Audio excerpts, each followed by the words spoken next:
So you're probably wondering how it's even possible for somebody to steal your purse while you're right here with it. And the truth is, it's while people are putting their groceries in the back of their car, they have their back turned, and when they come back up, it's as easy as that. Potholes like this one are one of the many things that these guys are out here trying to fix. And why? Because you complained about it. The House and the Senate have reached a compromise on a $789 billion economic stimulus package. The White House and Democrats say it meets President Obama's demand to create or save 3.5 million jobs. Here at Looney's Bar, there's only one camera, and it's around front side of the bar. So back out here in this gravel parking lot where the shooting actually took place, there isn't a camera. Fifth Avenue is one of the busiest roads in the city, and not just for drivers and commuters, but also police officers, firefighters, EMS workers. And now it's not just text messaging, it's phone calls, home phones, work phones, cell phones. The response to the vaccinations has been overwhelming. In fact, I'm told people were lining up well before 7 o'clock this morning, and now some parents are saying they can rest easy. The doors here at Sunoco locked down, even padlocked, and the reason right here on the door, for failure to pay the B&O taxes and for failure to pay the city service fee. Now, let me try to paint this picture for you. You're looking at exactly what Kelly Pete was looking at through the viewfinder in her camera. She was pointed towards that cabin and she was very low to the ground. Now, I'm going to move my camera, and 200 yards away, Katie is standing on his front sidewalk. But he says without looking through a scope, there's no way he could have seen her. So the good news is that even if your gas tank is bone dry, you can still fill it up for a little over $2 a gallon, which is way better than what it used to be a couple months ago when it was closer to $4 a gallon.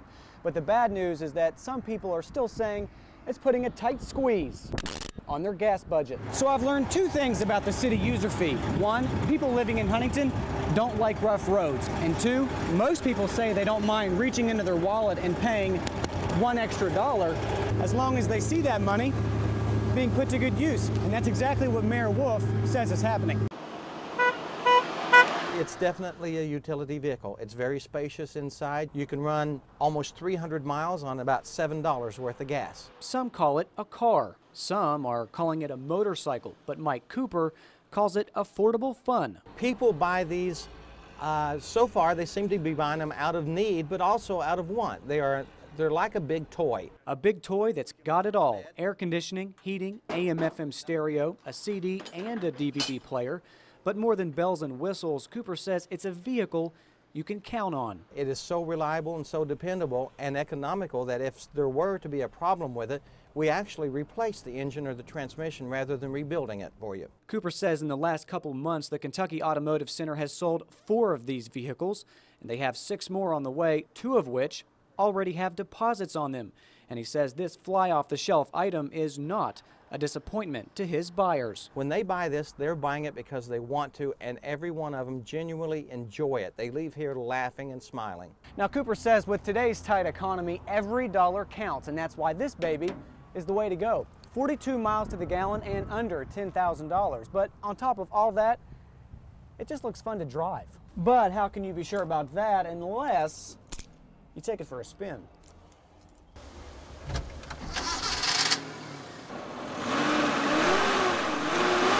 We've had Saturdays where we parked them there in the grass, and we would have 4 and 5 people at a time pull in off the street and circle them and just want to know everything about them because they are unique. Case in point, Buster Jenkins. It's good looking enough to where you can take this thing out of town.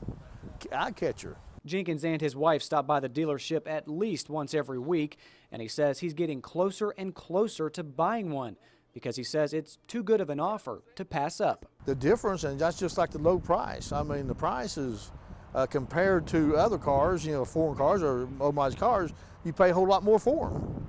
But these here, I mean, you can use them so many different ways. So many different things you could use them for. You could drive it every day, or you could use it on the farm. And because it's so affordable, Jenkins says within a year, the Tri-Fund will pay for itself. That's what impresses me about it. It's not high price where you can't afford it. The mileage and stuff, you get your money back. In short, Jenkins says the Tri-Fund is not only a great deal, but it's a gift that keeps on giving. In Grayson, Kentucky, Bryant Somerville, Eyewitness News. We feel denied, most certainly. Feeling denied and trying to get answers by picketing. That's what Union City workers are doing in Huntington in hopes of reaching a new contract. We could not have a job at the drop of a hat. Mike Hammock is with Public Works and says he's tired of doing the job with no security to back him up. We've worked for a year with no contract at all. Mayor Kim Wolf says a new contract right now, out of the question, because his administration isn't sure whether it's in the best interest of the citizens to have collective bargaining agreements. But these workers say they're upset because his administration won't even come to the table. Now, city workers tell me that since their contract expired June of last year, they tried repeatedly to sit down with the mayor here at City Hall to talk negotiations. But they say no matter how many times they try, they just don't listen. Refusing to sit down and talk to us, that's just slap in the face. Basically, we were told when we get around to it, and then we were told no negotiations. But what the mayor has offered is a memorandum of understanding, meaning as long as there's no drastic economic downturn, the jobs are safe.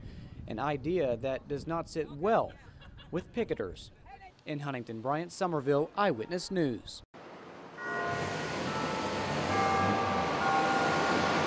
Sometimes crossing the road can be tricky enough, having to see all of the stoplights and oncoming traffic. But imagine seeing it how more than 1.3 million people nationwide see it every day. You pretty much just have to ask for help in anything you do unless you have someone with you all the time. Eric Dowdy has been legally blind since birth, but after 21 years, he now calls it normal, both his condition and how people treat him. A lot of times people will offer you help, but then a lot of other times I've came across people not getting irritated. Wanting to walk in Dowdy's shoes, back in October, which is National Disabilities Awareness Month, I decided to go blind, temporarily. And with my blindfold on and my walking cane in hand, That's a trash can. I quickly adopted a newfound respect for the visually impaired. If you wanted me to, I could walk on your right and like hang on to you and keep you in a straight line. Yes. I thought he'd never ask, but even more challenging than walking a straight line crossing a busy intersection. This bell has proved to be a little bit of a headache while we're out here doing live shots on the corner. Some people have even emailed me saying, Bryant, turn off your cell phone. Here, take a look. He is being charged with murder, and his next hearing is scheduled for August the 5th. Now, if you miss out today and would like to be vaccinated, there will be another clinic next Wednesday. But with traffic like this, I've learned in a very short amount of time that this bell is a lifesaver and essential for the visually impaired. But Eric says he doesn't really rely on it. Right then I probably would have went just because there was nothing coming, but I wouldn't have went because of the bell going, because I never even listened for the bell. In all, I was blind for about 4 hours, which is nothing compared to 21 years. But it was an experience unlike any other, allowing me the opportunity to get a taste of Dowdy's everyday life and to see the world through his eyes. In Huntington, Bryant Somerville, Eyewitness News.